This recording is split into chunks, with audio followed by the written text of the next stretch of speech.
Uwemukelekile mbukeli etindzabeni lotilethelwa bukhoma tisakatwa emkhulukhaya we-SABC e-Auckland Park ku-SABC 1 nakulehaye nati lethambe mbili lamuhla.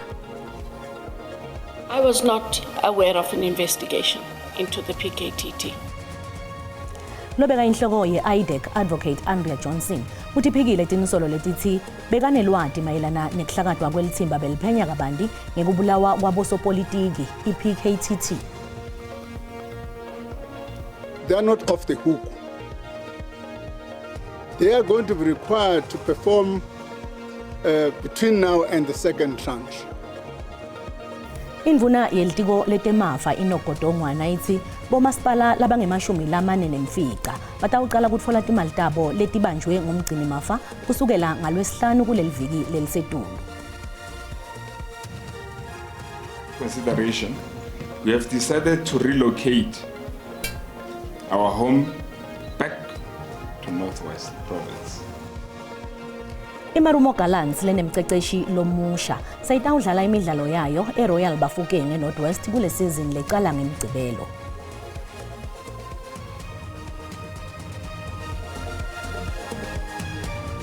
Lobeka inhloko ye-IDEC Advocate Andrea Johnson utiphikile tinsolo letithi bekanelwati mayelana nekuhlakatwa kwelitsimba beliphenya kabanti ngekubulawa kwabosopolitiki i-PKTT ngembi kwekuthi-ke imibiko yebetindzaba ivete ukuthi lelitsimba litawuhlakatwa. Johnson uphindze watshela likhomishana lamadlanga ukuthi bekangati lutfo mayelana nemacala lambalwa labekadze aphenywa ngulelicembu ngaleso sikhatsi. Advocate Andrea Johnson uphike walala ngemhlane ukuthi uyatsinzeka emitameni kudluta tikhulu temaphoyisa.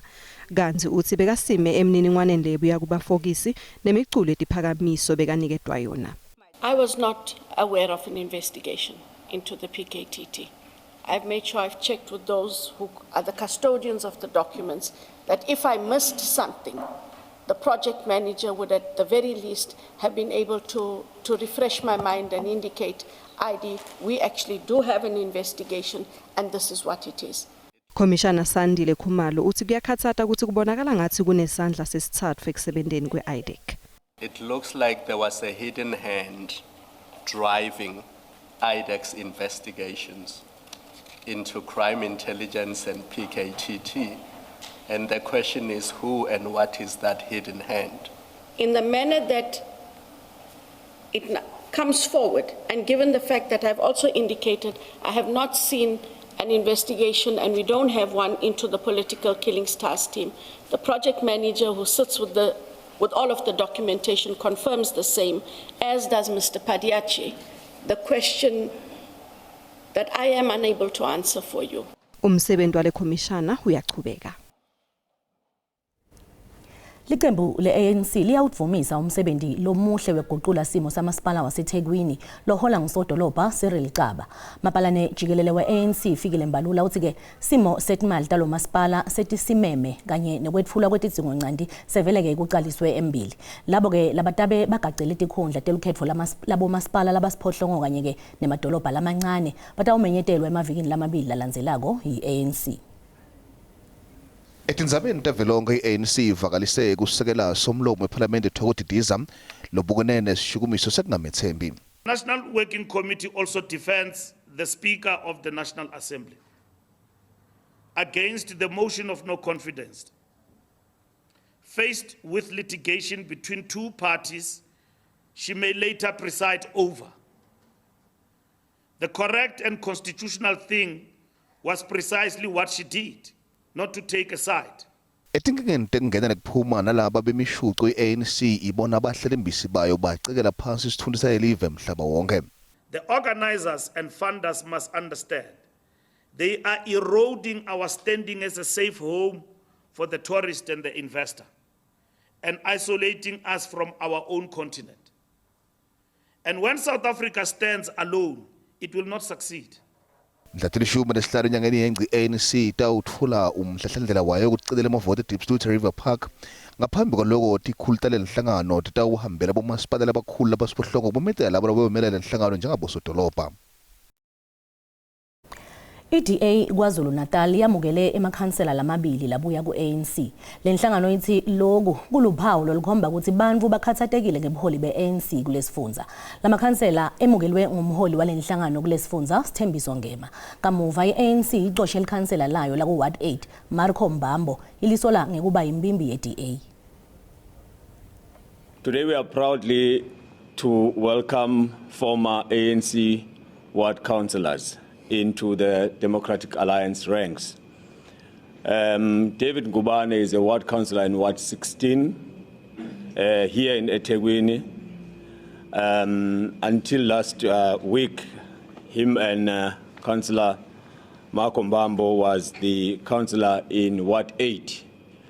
I'm sure that most of you have seen the press conference that was done by the ANC, accusing him of being a traitor, accusing him of being a DA member, without even having facts at hand that he was a DA member. Umgcini mafa wavelonke utawuqala ukukhulula timali tabomasipala labe bangendi kahle ngalwesihlanu kuleli viki.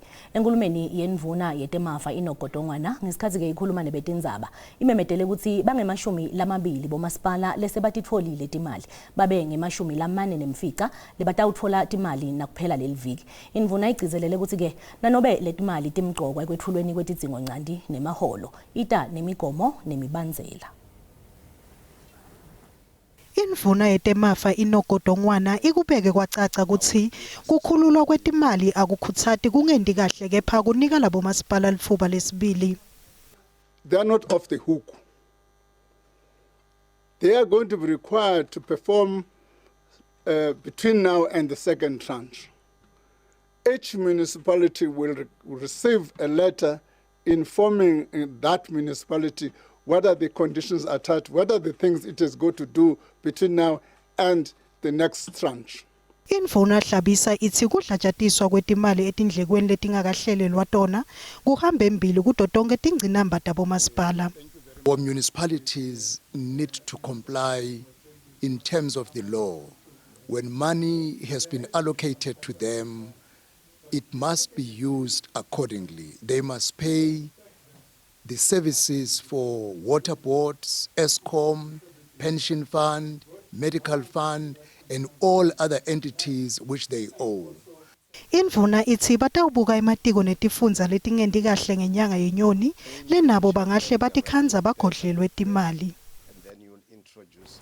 Kuchubekela embili ngalolu dzaba lolutsinza simo setimali tabomasipala samukela umphathi wamasipala wenkomazi Oscar Ngosi namapalane wekhosathu eMpumalanga Thabo Mgwena. Asinemukele etindzabeni kulendzambama kanzi sitawucala ngawe Oscar.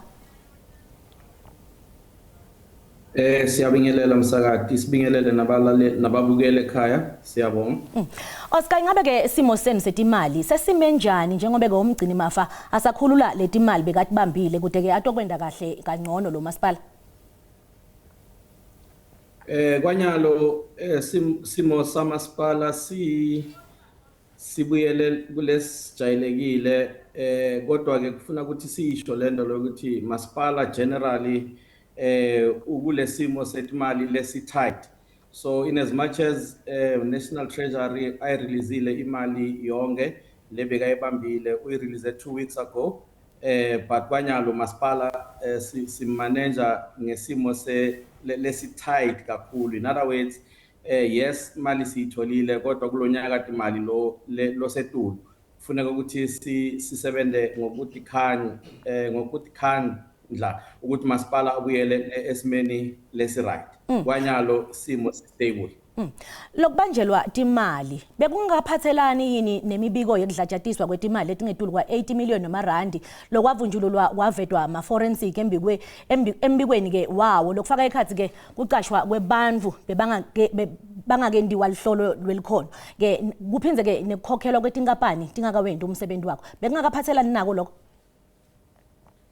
No. Enkomazi banjwa kwetimali bekuphathelene nokuthi masipala ukoloda ESCOM imali ecishibe ngango 193 million. Yiso sizathu leso kuphela asikho lesinye sizathu lebesenda uNational Treasury abambe imali yaseNkomazi other than inzaba ye-Eskom yokukolota Eskom. Oscar, lo mbiko uphindze-ke uvete nekuthi kuneti-70 tamasipala lekumele-ke tivulelwe macala kule tento letingetulu sekwangetekile yini lokho? Sitokhumbula ke msakade ukuthi kulonyaka londlule MEC we local government eMpumalanga uye wafaka investigation lebayibita ngokuthi section 106 investigation after kube netiphakamiso nama allegations lamaningi lokuthi masipala kasebenzi kahle. Now i-report ye section 106 MEC uyilethile kamasipala ngenyanga ya March la netiphakamiso tama recommendations lekumele ukuthi siwa implement so kwanyalo sibhizi ngoku-implementa lama recommendations waka MEC lokwenda sure ukuthi noma ngabe ngibani lo wende maphutha noma wende kuganga kamasipala ubukana straight nengalo yomthetho so sibhizi ngako kwanyalo. Asibonge Oscar. Sibuye kuwe Thabo weKhosathu. Kafishane nje ingabe nikile yini naba nemhlangano neti-70 talo masipala letiphutile kutfola liholo ngenxa yalesimo futhi ke niphume nani lapho kulomhlangano? Ngiyabonga umsakazi ngibingelele nabalaleli nababukeli be-SABC. SiKhosathu sisebenzisana ne-union yethu iSAMU. Sifuna ukusho ukuthi sesikhonile ukukhulumisana nabasebenzi ngalesimo ababukelene naso nokuthi bayithole ireport echazayo ukuthi lokhu ebekuwenzekile ukuthi kubanjwe imiholo yabo as a result of equitable share ebebanjwe i-treasury. Thina SiKhosathu sithi asihambisane nendlela yokuthi makuba nenkinga nokungasebenziseki kahle kwemali kube ukuthi kuthinta abasebenzi nabasebenzi kube yibo ekuthi baba ama-victims. We are saying i-treasury must work to ensure ukuthi mayilungisa inkinga zawomasipala ikwenze lokho kodwa ikwenze ngendlela yokuthi ibukelele ekutheni ukuthi amalungelo wabasebenzi avikeleke nalaba abenza i-service delivery baqhubeke bayenze ngokuthi bangakhinyabeteki. That's what we are saying as Khosathu, working with our union, iSAMU, union yabasebenzi bamasipala. So sifuna ukusho nje ukuthi lesimo leso esiyenzekile siyasiceka thina SiKhosathu asihambisana naso sithi umasipala ufanele wenze ngako konke ukuthi ulungise ama-operations wabo ney'nkinga ababukelana nazo ezibukene nezey'mali nama-budget and ensure ukuthi whatever okwenzakalayo kungakhinyabezeki abasebenzi ngoba abasebenzi umsebenzi wabo bayoyenza ngokuzikhandla nangokuzinikela. Manje makuzoba ney'nkinga zokuthi kungabi nama-service delivery la emphakathini kuyobuya futhi phezu kwabasebenzi kuthiwa abasebenzi abangayenzi umsebenzi wabo makuwukuthi ngokuthi bona bangatholanga lokho kufanele bababhadale bona. Okunye okusihlupha kakhulu ukuthi umsebenzi usebenza uyazi ukuthi ngelanga elithize ngiyahola inyanga mayiphela ngizohola nezikweleti fanele ngibhadale abantwana ngenze konke lokho ukuthinta abasebenzi kabuhlungu yiloko esithi SiKhosathu akufanelanga ukuthi makuwukuthi abomasipala bayahluleka ukubamba nokuphatha imali ngendlela ekufanele baziphathe ngakhona kube ney'nkinga ezihlula ukuthi kube ne-management y'imali bese ikhinyabeza abasebenzi kuhlukumezeka amalunga wethu. Siyavuma siyabonga ukuthi imali yabo sebayitholile abasebenzi kodwa-ke silwisana kakhulu futhi sithi i-National Treasury benza lokhu nomasipala bangakwenzi ngendlela yokuthi kuhlukumezeke abasebenzi ngoba abasebenzi bona okwabo ukuthi bazinikele emsebenzini wabo bawenze ngokusikhandla bangathinteki lapho. Ngiyabonga msakazi. Sibonga kakhulu kuwe Thabo. Kanti sibuyele kuwe Oscar. Lokubambeleleka kuthola le mali kuthikamete kanganani kwethula kwetidzingo ncandi? Msakati asiqale ngalokulungisa lenzaba lethi basebenzi particularly basenkomazi kungenzeka ukuthi bathole late imiholo yabo. Akukendeki lokho. Sithema unyaka imali mawuvala ngeti-30 June masipala wenda sure ukuthi uyenda ama-arrangements ukuthi in case kuba na any delay yokutholakala kwetimali from National Treasury but kungathikameteki imiholo yabantu. So angeke ngijabule-ke ukuthi siphume kule interview ne-impression ethi basebenzi basenkomazi bathole late imiholo yabo. Akukho njalo mhlambe kwabanye bomasipala. Kodwa ke la bengibona kunesidingo sokuthi ngikulungise lokho. Okwesibili ngoba uNational Treasury thina imali bekumele ukuthi siyithole nge-8 July but siyithole 7 days later which was on the 16th 17th of July, that other Friday. So lokho akalimati kakhulu kuletha tinsita emphakathini insofar as inkomazi is concerned. Ngiyabonga. Thabo nawe Oscar asibonge kakhulu isikhathi senu. Siyabonga msakazi. Ngiyabonga msakazi. Udivele ke nawe mbukeli ngumphathi wamasipala wenkomazi Oscar Ngosi kanye namabhalane wekhosathu eMpumalanga Thabo Mkwena. Sibese ke siyakubuda mbukeli ukuthi umgcini mafa sewutawukhulula imali tabo masipala betibanjiwe ngemva ke kwekungadiphathi kahle. Ngekubona kwakho kutawenda yini umehluko lokhu kusita bomasipala kwetfule intidzingo ncandi? Umbono wakho uyalandzela. Masibe nethemba silibeke kumdali wento zonke. Sithi uzoba khona umahluko. Uzawusiza kakhulu. Futhi kakhulu labo masipala laba abaphethe abantu abamnyama. Umehluko mina ngibona ukuzoba khona mkhathi as long imali mkhathi sisafikele ebantwini abangameli ukuthi bazifikele kibo mkhathi. Kude lokutowendeka at least inabatobopha labanye lapha kumadlanga commission batobona ukuthi hayi yaboshwa. Mina ngithi yebo towenda umehluko kakhulu ngoba nyalo kulungisela kuyovotwa. Lona ke ngumbono wembukeli iSABC at first bakutiphendulela ngawo. Longakulinzela ku cutting edge lamuhla uma kubumbana insimbi yemfica.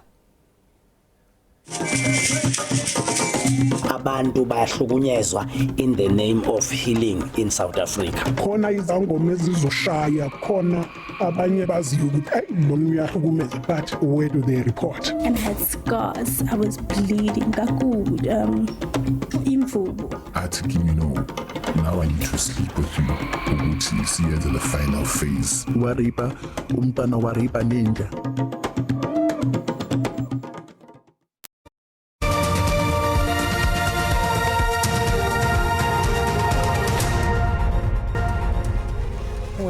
Mbukele esigabeni sethu sesibili setindzaba la usanza ngena ukhethe kahle hlala nathi. Khumbula bekuthi letindzaba kuyatholakala futhi ngokuthi SABC tindzaba ku X, Facebook, TikTok, YouTube na ku SABC Plus. Litiko letemcebo waphansi netemafutha etimoto lithi sekushone bantfu labasebenta etimayini labangema-33 kusukela kuqale lomnyaka kanti ke linyendi labo lise Implats. Litiko netiphatsi mandla talemayini kanye nenyonyana yetisebenti AMCU bahlangene netinkulungwane tetisebenti talemayini eRoyal Bafokeng Stadium ngase Rustenburg kutewubukisana tekuphepha. Lemayini beyimise kusebenta imalanga lasihlanu kutewucatulula lengcinamba yokuphepha kulemayini. Tiphumengela utsilwato tisebenti talemayini nje kwekukhulunywa ngekuphepha kulandzela kushona kwetisebenti tayo kamuva. I really hope and believe that you heard the message. You are going to go back to your operations and work safely as an individual and as teams. Imibono yenyonyana kayene mcashi ayifani ngaletibalo takamuva. In the past year, we have achieved important safety milestone, and we have demonstrated in the industry that it is possible for all of us to finish 6 months without anyone losing their lives. When you say only 5 people died, I tend to, not to agree with you. 7 people died at Impala. Irrespective, which was not an accident per se. It's a mine accident. I-AMCU ithi tawuphoceleleka ukuthi ibeke phansi emathulusi uma kushona kweti-70 kuchubeka kule mayini.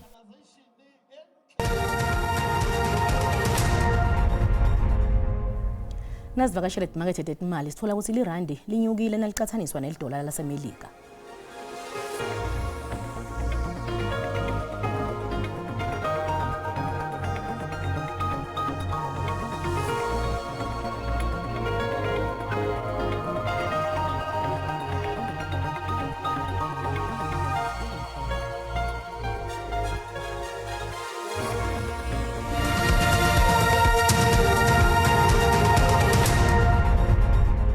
Kulandzela kudlala iminyaka lesihlanu ebholeni letinyawo lelisetulu, iMarumo Gallants ifuna kudlala kahle kule season. Leli qembu lobeka ngumqeqeshi wePolokwane City Phuthi Mohafi ukuthi ke alohole. iMarumo itawuhlala esifundzeni sase Northwest idlala imidlalo yayo enkundleni yeRoyal Bafokeng. iMarumo yaveka lizembe kusizini leyengcile njengoba iphelela kunombolo 14 ukubhedwe iPremiership kule season leli qembu lisayine abadlali abangu-13. After careful consideration, we have decided to relocate our home back to Northwest Province. One of the biggest reasons is that it makes much more sense for the club from a football point of view. iMarumo ithi Mohafi kufuta ifinyelelise ku-top 8. Our ambition is clear. We want to compete, improve on the last season, and finish in the top 8. iMarumo bekufuta idlala umdlalo wayo wokuqala kule season eMamelodi Sundowns kanti lo mdlalo uhlehlisiwe. Umdlalo wokuqala iMarumo itawudlala neKruger United. Mbukeli tikuca lapho ke talamuhla asiphinze isihlangane ngalwesine. Letelama leti tingensimbi yesikhombisa ngesixhosa ungaphuthelwa simo selitulu nento zakhe emathebula ngemva kwetitolo. Inzambama lenhlengwane.